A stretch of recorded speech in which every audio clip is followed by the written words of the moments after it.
So, hello, welcome back to the channel. Today, as you can see, the Culloch is up on the table today. Going to be doing a bit of work on it.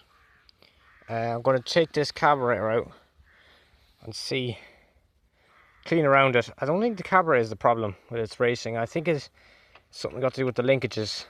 I think there's nothing holding them on at all. They're non-responsive.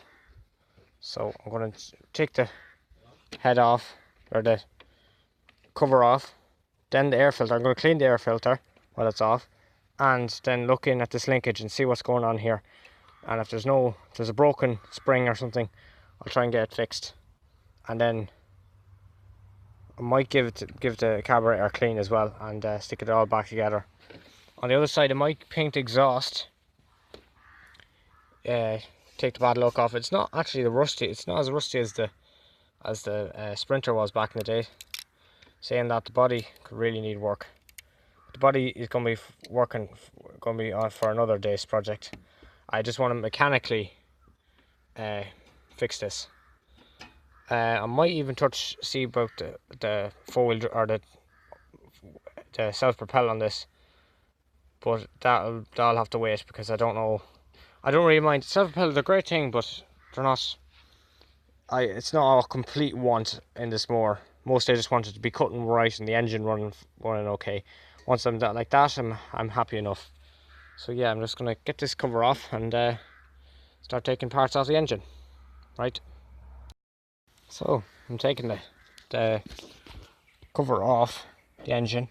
Just 2 bolts. I think it's a styling panel more so than that. It's the exact same looking engine as Sprinter, except slightly different top cover. So as you can see, that's the linkage there. Works off a spring. So very different now.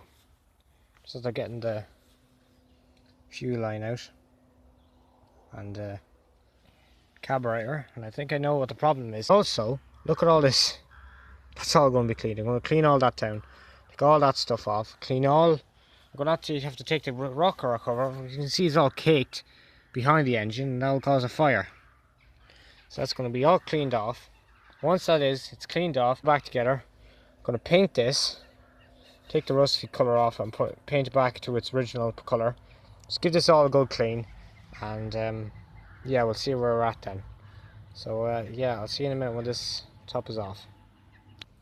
So as you can see, the engine cover revealed a lot and a lot of grass. So much grass. Too much grass. It was all stuck behind this, and I was wondering why. That was probably what was heating up. That's nice and clean. I'm just covering the intakes. Just blow all that dust out. All that shit. That's all coming out of there.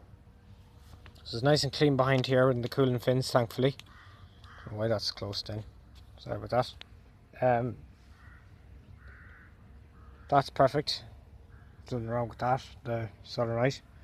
Stopper. Taking all that grease off, and yeah, I'm going to just start reassembling it, because there's no point keeping it all apart. And yeah, there doesn't seem to be much of a throttle here for some reason. And even the stopper part, that's not very big, is it? Brake, but it still works probably. So as you can see, that's the carburetor. It's nice and clean now. Cleaned it all down. I put back the cover on. That doesn't need to be off. Cleaned all in here. That's all clean. The thing that needs to be fixed is this thing here, but I can put it all back on the engine and all the rest. And also, for some reason, the engine, like, I was trying to get these bolts off, on the whole side of it is, look, you can actually jump. So a couple of bolts need to be tightened. The engine mounting bolts have to be tightened. This one's probably the only one holding it properly. The rest of them are all not tight. So I'll make sure they're all tight when I'm finished. I won't put on the cover yet, because I'm going to have to do all the rest of the little things. But yeah, I'm getting there. I know why she was overheating, and when you turn it off, you could hear this ticking sound, which most lawnmowers do sometimes with the heat. But it's because it was heating up in this little gap. This is a heat shield for the engine, for the carburetor, so the carburetor doesn't melt. But at the same time, it was causing it to heat up dramatically, and that was why this whole fuel tank was red hot in the end. So yeah, just cleaning all that off. There was a lot of dirt on it, so I'm going to start putting it all back together, and except for the air filter, because I'm cleaning the air filter, and I'm going to put the piece on for this, and see where we're at then. So yeah. So hello again. Yeah, just after taking off the carburetor off the lawnmower, and it's a new day, new project. Well, on the new project, I should say. I have to say, YouTube is a great way of learning new things, especially about engines that you haven't had any much experience with. I've learned a lot of things from YouTube, between changing oil and working with carburetors, and this is one of them. This is the carburetor, as you can see. That's the top of it. It's very delicate. There's the diaphragm. That is super delicate. Mess that up, you have to get a new one. So that's what I'm trying not to do around here. I'm after cleaning out the filter, air filter, but I said, well, since that's drying, I might as well work on this. Just blow out all the little, and there seems to be dirt down the bottom there, slush, whatever it is, and I might just get that out of there. That's not needing to be there. So yeah, when I clean this up, take the little mesh off. There's a little spring also behind the diaphragm.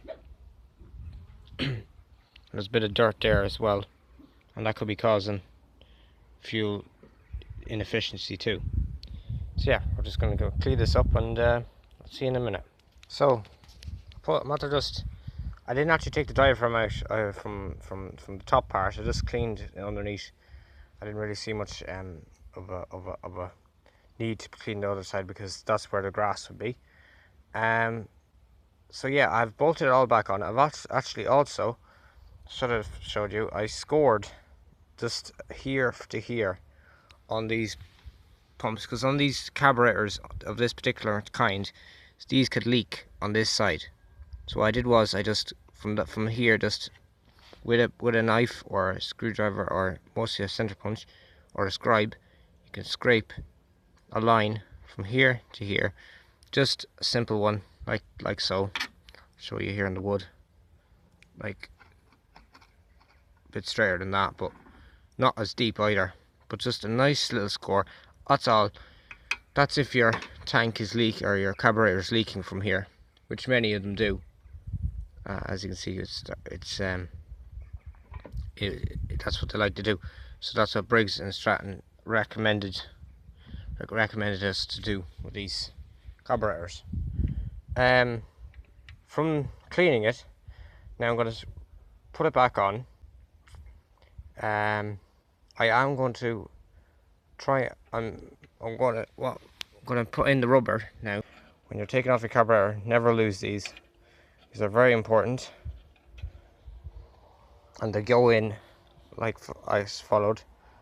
First, it's the black gasket that goes in there, and then I might give this one a clean. Hold on. So just after clean this, and I just reinstall it now, and that's it. Once it's flush, that's it in place, and it goes in that order. And now it can be reinstalled onto the tank, or onto the mower, I should say. First, I have to reattach this lever here onto here. I think that's fully open, right? It's closed, right?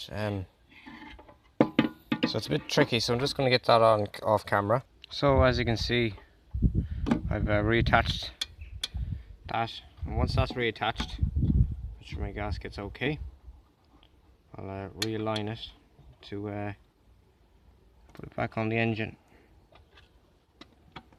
and on it goes, like so. Now, while holding that, put in the nut that goes in here.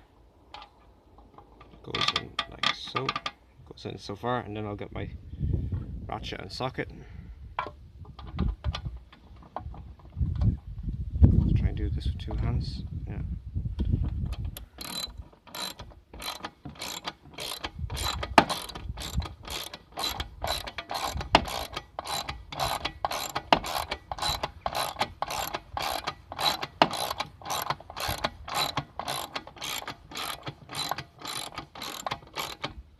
Now, it's the last few tightening.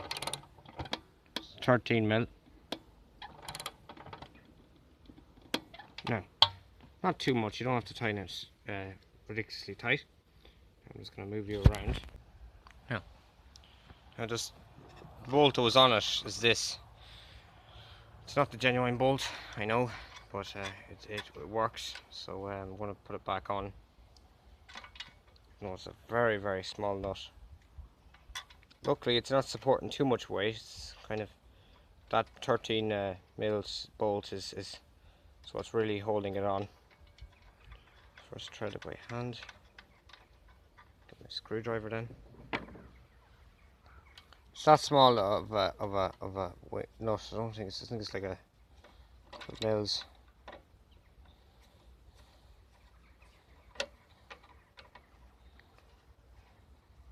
As you can see now, she's tightening up. Need to tighten her. It actually is a self-tight. It's not like a self-tapping nut. Use the right gas or washers on it. It tightens the bolt, catches, and it just you don't need it. Doesn't require a thing back here to hold that in place. Now, now you're back from a higher point. Put in my gasket for my air intake. That's gone back in. Just pops in. Let's go around. There's these little notches that keeps it in place. Once you get to past there, it's not going anywhere. There's this little tube or pipe that goes along like so. It's not the easiest thing to get on. You have to kind of put the bolt on at the same time, and then it springs up from there. Like boom. There we are. That's that on. I think she's on the right way. So there's your carburetor. It's all filled with air at the moment. It's not actually, there's no petrol or anything. But I'm going to just put this on then. From that to this. That's the top of the air filter. I'll get the air filter and see if it's dry. So, as you can see, the air filter has definitely seen better days. See here, it dissolved. I was soaking it in petrol to get all the grim. That was caked with oil all around here, the bottom. I don't know how this engine breathed whatsoever. But next year, if this filter gets any worse, in the meantime, I am going to go out and purchase this particular air filter engine kit for this mower. That's that in place. It's all nice and moist, but then you can see underneath it's grand, and there's air able to pass through and then into your engine, not trying to get through oil, which was actually happening. So that's the cap on, and then there's the nut. It's a very long nut, but yeah, goes the whole way down, then screws on from there.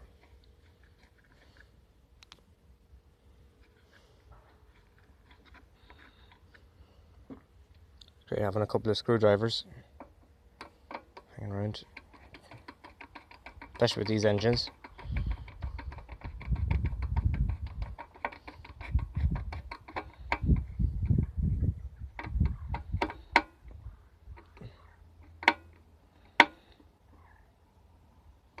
Right, so leave it at that. That's not coming off. Actually, for the time being, I'm going to put some fuel in it and see where I am at this stage, because I think that has definitely done something for the engine. I've cleaned inside the carburetor, cleaned the air filter, and what I'm going to do is start it up, see what the flap does on its own. Well, actually, we'll put the spring back in.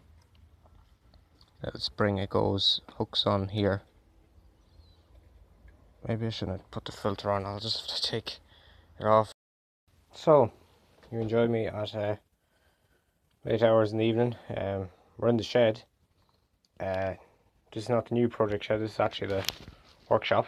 How's everything else? We barely have any room just to store the mower, but I just want to show you I've cleaned up the exhaust. It looks very, very nice. Nice and clean.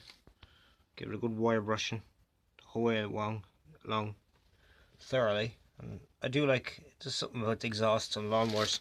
When they're brand new, when they look pretty well, it complements the rest of it.